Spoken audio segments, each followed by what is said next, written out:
പ്രണവിന്റെ പടം. സ്വന്തം director പ്രമയുക, Rahul Sadasivan.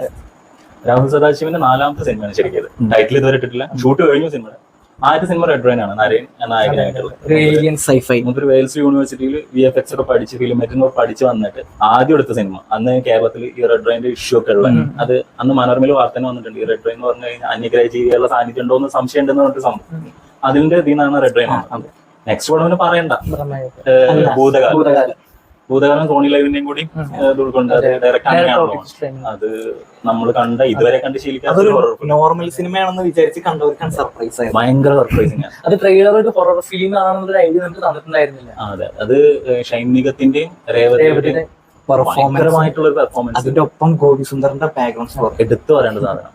Cinema climax ഒക്കെ ഇപ്പോ ഹൊറർ ഫിലിം മേക്കിങ്ങിന് ഒരു ആള് എന്നുള്ള നിലയിൽ പ്രമേയവും കൂടി വന്നു നോക്കുമ്പോ രാഹുൽ സദാശിവം മാറിയിട്ട് ഇനിയിപ്പോ അടുത്ത സിനിമ വരുമ്പോഴും നമ്മളതാണ് എക്സ്പെക്ട് ചെയ്യുന്നത്. ഹൊറർ ഫിലിം ആയിരിക്കും എന്നുള്ളതാണ്. ഇപ്പൊ സിനിമയുടെ മുഴുവൻ കാസ്റ്റ് അപ്ഡേറ്റ്സ് ഒന്നും പുറത്തു വന്നിട്ടില്ല. കളർ ഫിലിം തന്നെ ആയിരിക്കും പ്രതീക്ഷിക്കാം. പുതിയ കാലഘട്ടമാണ്. പിന്നെ പ്രണവ് എന്താ പറയാ, പുള്ളിനെ അത്യാവശ്യം നന്നായിട്ട് യൂസ് ചെയ്യാൻ പറ്റുന്ന ആളാണെന്നുണ്ടെങ്കിൽ പുള്ളി അതിനനുസരിച്ചുള്ള ഔട്ട് കൊടുക്കും. പ്രണവും അധികം സിനിമകൾ ചെയ്തിട്ടില്ല അയാളുടെ കരിയറിൽ.